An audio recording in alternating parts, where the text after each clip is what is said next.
Are you clear? So the bank should be written on my name now. Hey, find out here, 1 after 130 zeros, how much is the amount? Find out. It will be more than the assets of the bank now. Are you clear? Okay. So that is the point to remember. That is the point to remember. So we cannot access the database directly. We cannot access the database directly. So what to do? Now develop an application that works like a UI, between the users and database. You need to develop an application now, and that application is an interface between users and database. You cannot directly access the database. I'll give you an application. With this application, you can access the database. Clear? You cannot access the database directly, guys. I'll give you an application. Using this application, access the database. And to do this, adopt the below guidelines again. Adopt the below guidelines again. First guideline. Okay. Define a class. Define a separate class for each entity. What you required to do now, you're required to define a separate class for each entity now. Student is an entity now, student class. Customer is an entity, customer class. But we discussed to create tables. Yeah, you create tables in relational programming. You define classes in object-oriented programming. So finally, what is my point? A table and a class are one and the same. A table and class are one and the same. Used for representing an entity. We use tables to represent entities in object-oriented programming. We use classes to represent entities in relational programming. We used structures to represent entities in procedural programming. Don't forget, in C language, you defined a structure called a student structure. The student structure represents the student entity now. Am I clearer or not? What is that? We use the table, we use classes to represent entities in object-oriented, table to represent entities in relational, and we used past tense. I'm telling you, past tense, over. We use structures for representing entities in procedural programming. Modern is object-oriented classes. Old one is procedural programming structures. So a structure, a class, a table, all are one and the same, used for representing entities. Is it clear, everyone? What next? Under the class, define properties where each property should be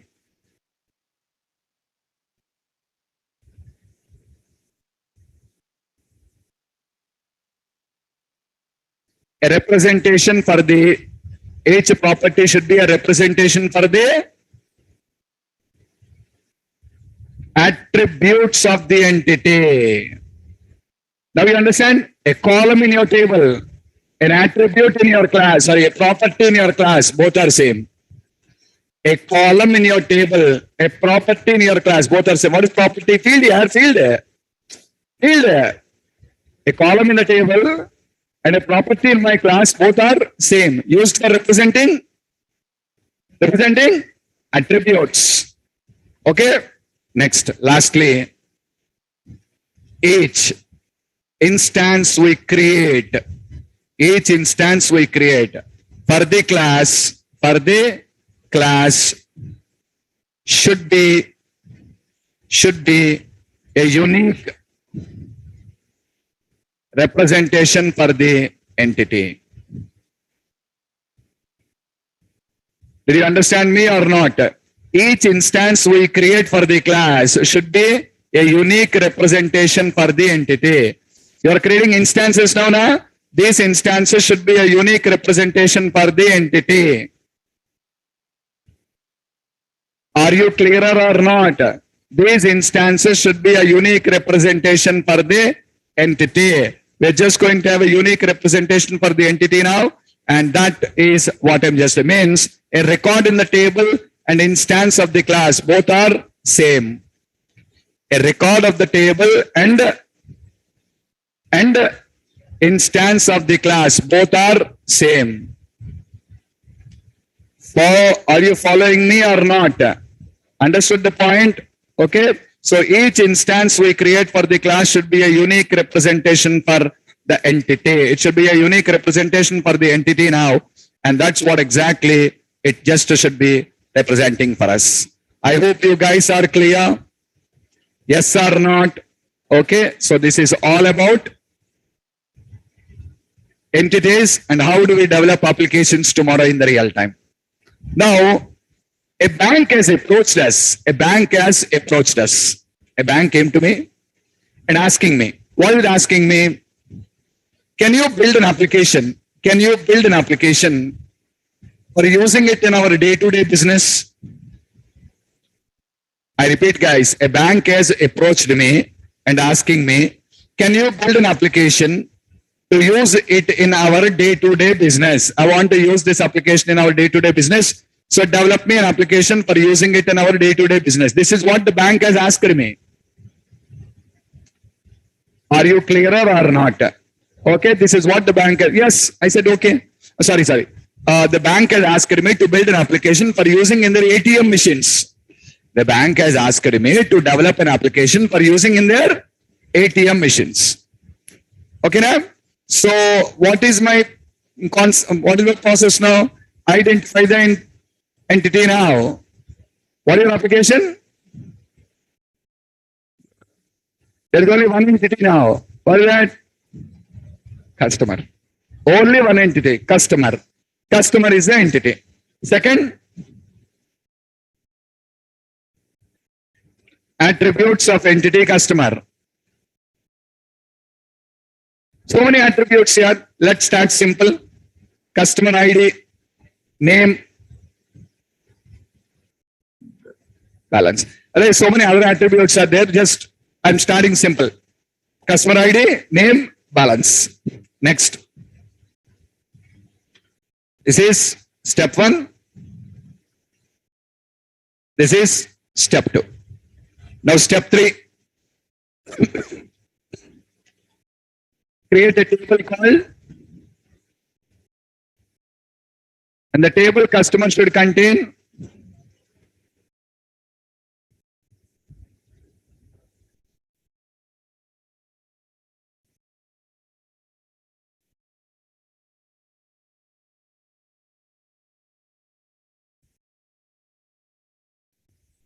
and now you start storing records into this 101. Okay. Some name, balance. 102. 103.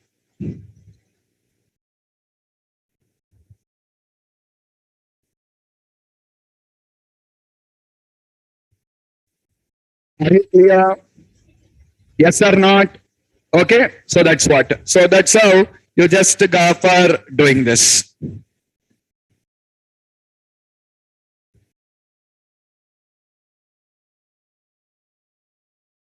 Yeah, done. Okay. So done. So done with this. We have just been performing. We have just been doing it. Now table created. Third step. Now step 4. What is step 4? You need to define a class. You need to define a class. A class. See, table created. Columns are there. Records are there. All the 3 things of step 3 are completed. Step 4. You need to build an application that access the UI between the end user and the database. So what you do? Define a class. Watch, guys. Public class customer. What next? Define properties in the class, where these properties should represent the attribute now. Public customer ID, name, balance.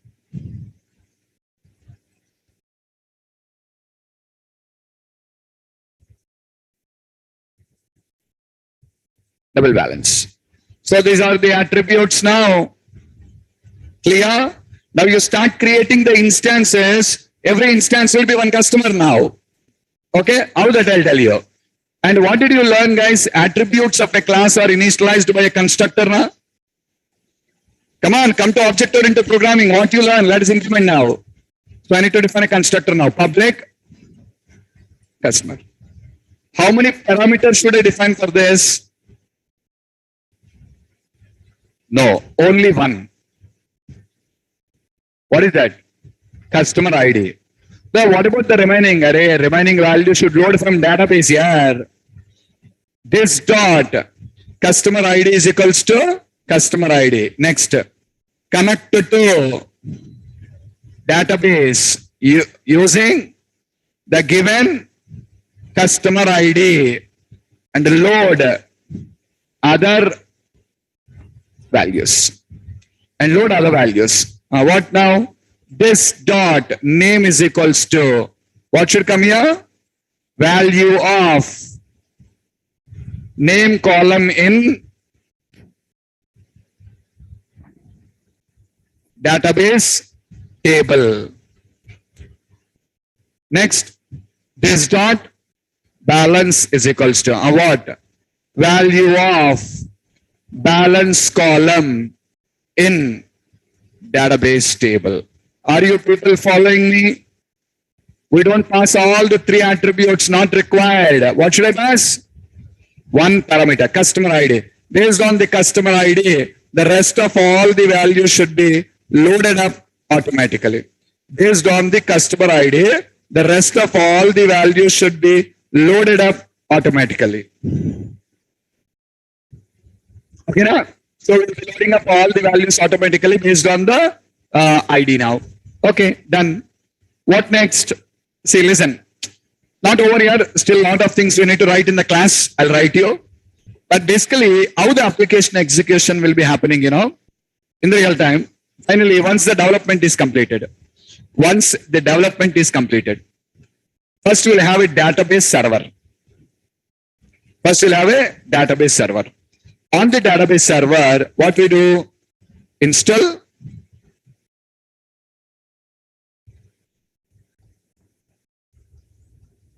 We'll install the tables here. We'll be installing the tables there. Or otherwise, copy, not install. We copy the tables here. We copy all the tables here. Means the table will come now. Which table? This customer table will come to the database. Okay, now, next.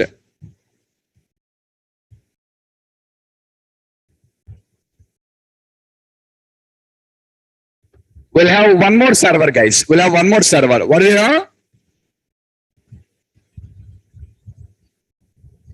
What do we do here? We install the class here. We develop on you develop on your computer, yeah. We put on your computer, huh? That should be given to client now. You required installed on a application server. We'll be having a server called application server. On that, the class is installed. Which class? Customer. That is customer class. And then we have ATM machines. ATM machines from where the clients will be accessing the applications. Remember, yaar, to complete a transaction, 3 computers comes into action. What are the 3 computers? First computer is the ATM machine. Second computer, application server. Third computer, database server. The ATM machine first interacts with application server. The application server will now interact with the database server. We call this as a 3-tier or n-tier architecture. We call this as a 3-tier or a n-tier architecture. This is called as a 3-tier or n-tier architecture. Are you following me? Yes or not? So that's what exactly the 3-tier or n-tier architecture is just going to be. So in this process, there can be 3 systems, there can be 4 systems coming into picture also. Sometimes you are using a third party, means you are using a third party ATM card in the ATM machine. You went to SBI bank, but you are using HSBC credit card, HSBC card now. Not a SBI card, you are using HSBC. Now, application server will be interacting with HSBC servers now. Not HSBC database again. It cannot directly talk with HSBC database. It will talk with HSBC application server. HSBC application server will now talk with HSBC database server. Are you clear? Now you understand 4 systems are there now. What are the 4 systems? ATM talking with the current bank application server. The current bank application server talking with HSBC application server. HSBC application server talking with HSBC database. Suppose mine is ICICI ATM here. ICICI ATM. If you go with ICICI card, what happens? ICICI ATM talks with ICICI application server, talks with ICICI database. Over. 3 only. But you are using HSBC card. Understood? So what happens first? ATM machine talks with ICICI application server. ICICI application server talks with HSBC application server. HSBC application server talks with HSBC database. Now, 3 systems or 4 systems. That is why we call this as a 3-tier or N-tier. More than 3. What you should call? N-tier architecture. This is either called as a 3-tier or a N-tier architecture basically. Are you clear? No confusions now? Okay. Now, all of you, listen. Basically, the application execution starts like this. The application execution starts like this. How? ATM, customer comes to ATM. What you do? You go to ATM and you swipe your card. And have you noticed it? You need to swipe your card always in a particular direction. You cannot change the directions. In the back side of the card, you will be having a black color magnetic strip. Right? That magnetic strip basically contains your customer ID. When you swipe your card, immediately there will be a card reader on the machine. There will be a card reader on the machine. The card reader on that machine will read the customer ID. Are you clear? The card reader on the machine will read what? Customer ID. Okay.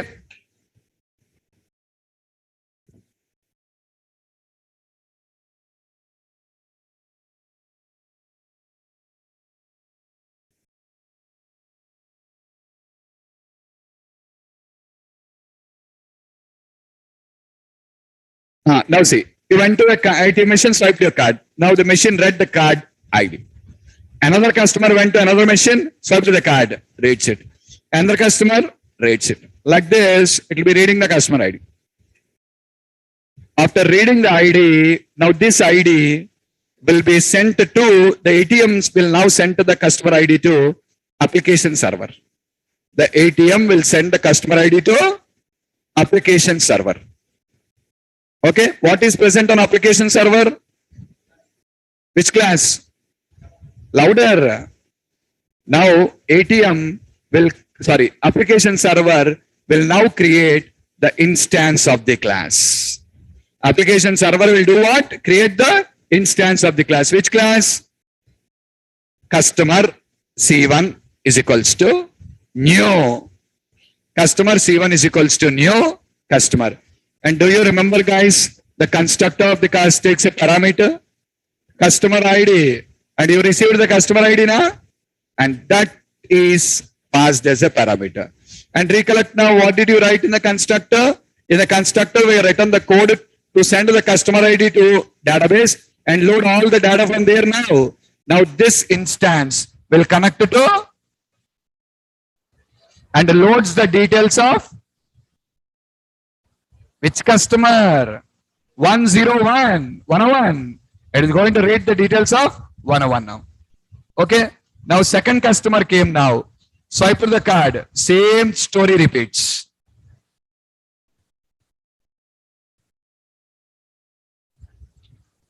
How many customers are using the machine? That many number of times it will go to application server, and application server will be creating the instances of the customer.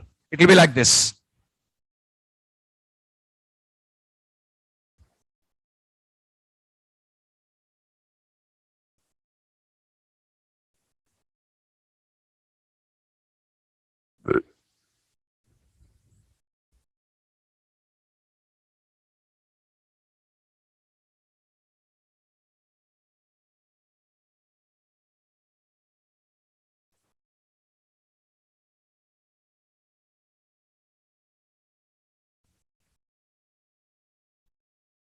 Application server loading the data. Instance created now. So once the instance is created, automatically the data has to be loaded, and it is loading the data now. All the data loaded into the memory. Now see, how many ATMs a bank will have? So many now. Suppose assume like the bank has 1000 ATM machines. All the 1000 are being used at a time. On the server, it will create you 1000 separate instances. Now see, last week you learned instances are unique now? Yes or not? Changes that you made on the members of one instance will not reflect to another instance, I said you know? That is the beauty of object-oriented programming. Here security means that only 3 instances created. Even though 3 instances created, each instance represents one customer now. The modifications made by one customer will never reflect to another customer now. If you do any changes on C1, the change won't reflect to C2, C3. Security. Are you clear? That only security means. I make modifications on C1, the changes won't be affected to C2. The changes won't be affected to C3. It's going to be providing you the full of security for you in this case now. I hope you guys are clear.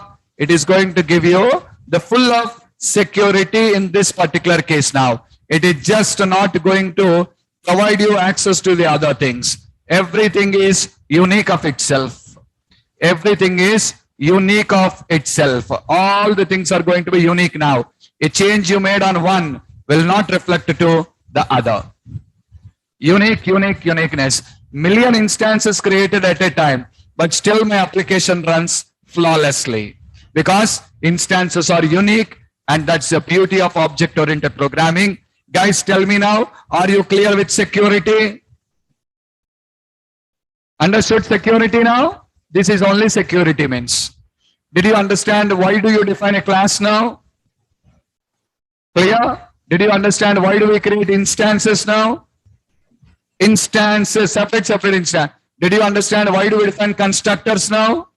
The constructor only initializing all the things now, loading from database. Every time you create instance, constructor call loads data. Another instance, another constructor call loads data. 100 instances, 100 constructor calls, 100 times data gets loaded from the database, representing the 100 constructors for you. Sometimes server gets busy. Why it happens? It's a simple code, yeah. If overloaded, if all people at a time hits the server, what will happen? If at a time all of you, the time is 10:57 now. At 11 o'clock, I will open IRCTC website. What will happen? Load na, busy. It's going to be busy load, and it won't respond. Network will be completely blocked. Understood?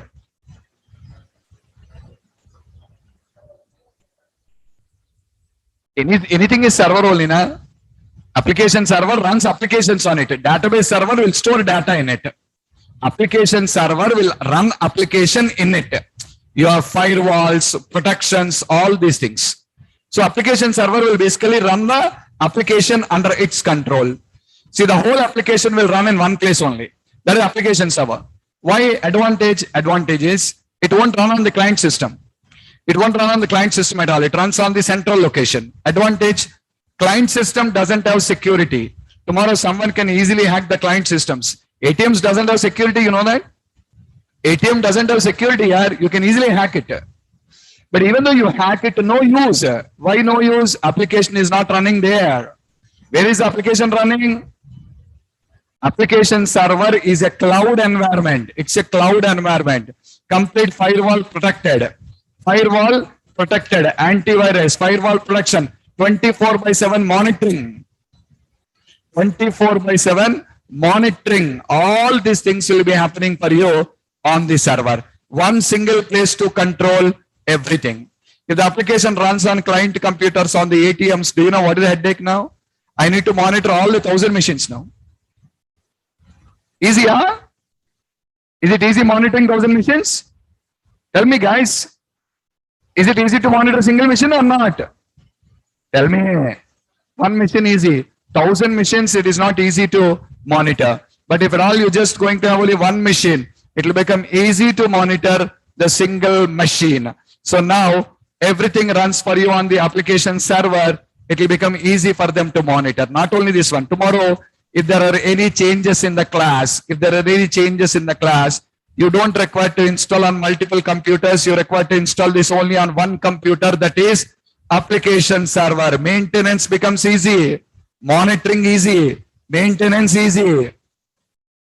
Security. Are you clear? Firewall protection. Lot of advantages. That is why it runs for you on a central location called as application server. An application server is a place under which the application actually runs. Is it clear? That won't store data. That will only run the application. Data will be stored by database servers. Okay, now. Okay. So that's what exactly the job of the application server is. Clear with application server? Okay. Now, guys, we are good till now? What you done? You went to ATM? Swipe the card? Immediately all the data is loaded for you in the application server. What next? Why did you go to ATM? Only withdraw. You can't do anything else. Today ATMs you can deposit also. You can check your balance. You can deposit. You can withdraw. You can perform a funds transfer. Yes or not? You want to do all these transactions there? Why did you go to ATM, miss? What is your answer? To perform a transaction. You go to ATM machine to perform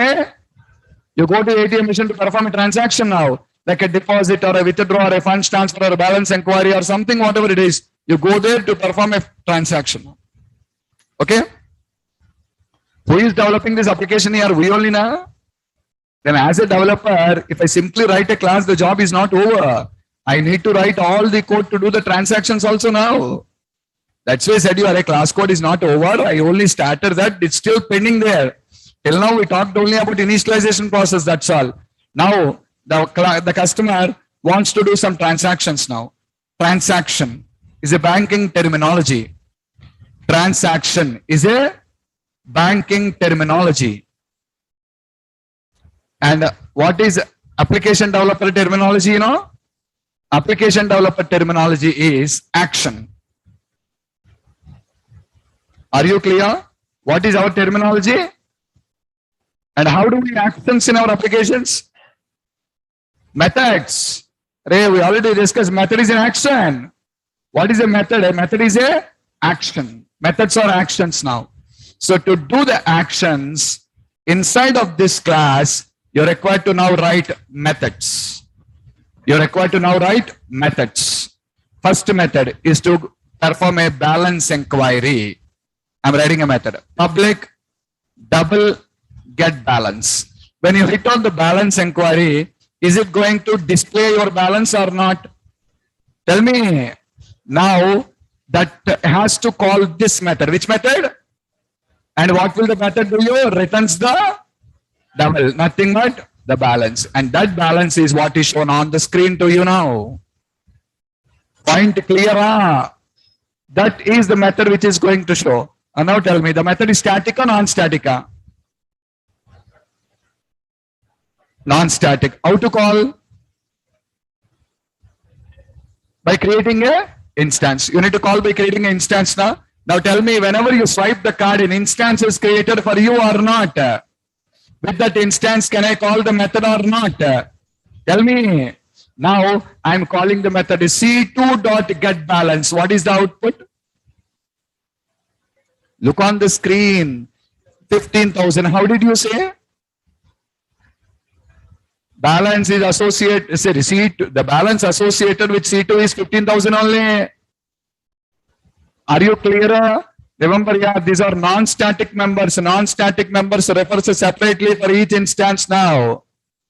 I said you cannot use static always. Static is going to be a peculiar situation. Otherwise, all the members in the class will be non-static only. I said you remember this point here? You can't use static here. If you use static, only one balance for all customers now.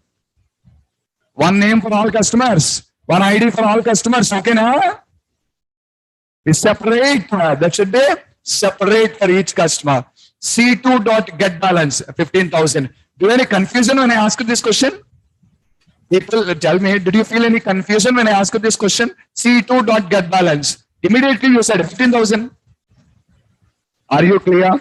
How you are able to recognize? System recognizes in the same way. The system recognizes in the same way. C1.getBalance.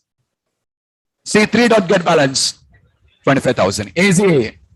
But guys, remember, I am defining this method as static method. How to call? By prefixing the class name. Correct? Now I'm calling it, guys, customer.getBalance. Answer the question. Customer.getBalance. We can't say, yeah, how are you telling 5,000, 10,000, 20,000? Yeah, how are you saying that? Customer.getBalance. No, can't say. Which customer? Are you clearer or not? Which customer? That is what. So the method should not be a static method. The method should be a non-static method. Public double get balance. Public double get balance. Return balance. Tomorrow you call this method by using instance and it will return the data associated with that instance. Okay. Same way. Can I write one method for a withdrawal? Public void withdraw. Tell me one thing, guys. When you're trying to perform a withdraw, will it ask you for any information? What?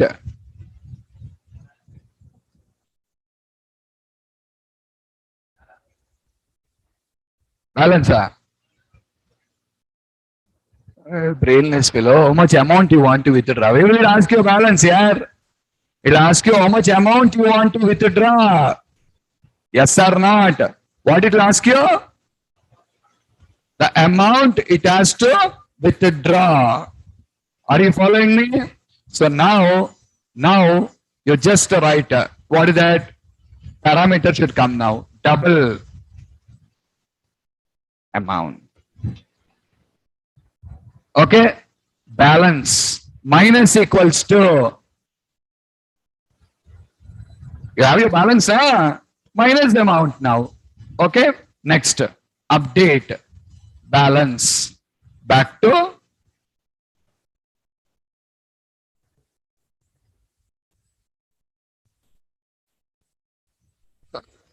this is what happens now. This is the logic now. So what happens? First the amount is going to be deducted and it is going to be added to the database. And now the instructions are given to the ATM machine to release the money. ATM machine will release the money to you. Clear? Same way, can I write a method for deposit? A method for deposit. Method for deposit also will be same like withdrawal only. Now here you write what? Deposit. And here plus equals to. That's all. I want to perform a funds transfer. When you want to transfer the funds, remember, it will ask you for two things. What are the two things? To whose account you wanted to transfer the money? To whose account you want to transfer the money? Second one, how much money you want to transfer? Two parameters. Okay. Now you have two updates here. Update balance of target customer based on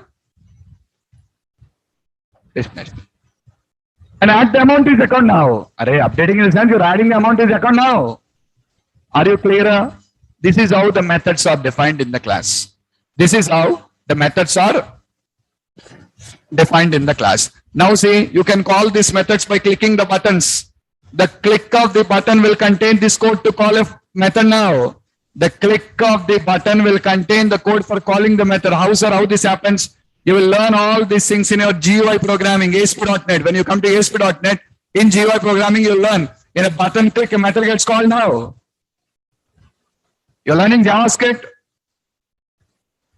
If you're learning JavaScript on the click of a button, are you not calling a JavaScript function? Function is method now. On the click, we call a method. That's it. Okay, how to do that? I'll show you in the GUI programming. Fine, like this, methods are defined. Like this, methods are defined now. Okay, and coming back, I said you, this is what installed on this. Now you see, the first customer came to the ATM, swiped his card. Customer ID right now, sent it to application server. Application server created a instance and all the data is